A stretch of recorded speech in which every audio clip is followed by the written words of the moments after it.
In this tutorial, I am going to show you how to show or hide rulers in Google Docs. Sometimes it becomes very important for you, so don't forget to watch full video.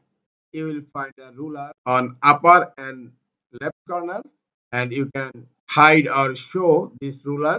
Now I am going to show you how to hide ruler. Go to View tab, and here you will find Show Ruler. Now it's selected. Just click on Show Ruler, and look, now ruler is hidden from my Google Doc.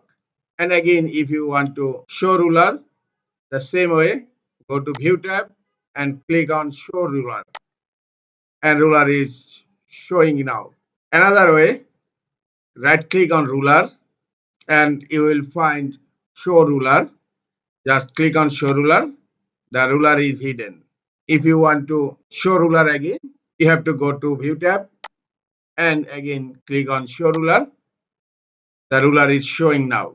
This is the easiest way to show or hide rulers in Google Docs. This is all for today. Hope this tutorial is helpful for you. Keep watching for next tutorial. Thank you very much.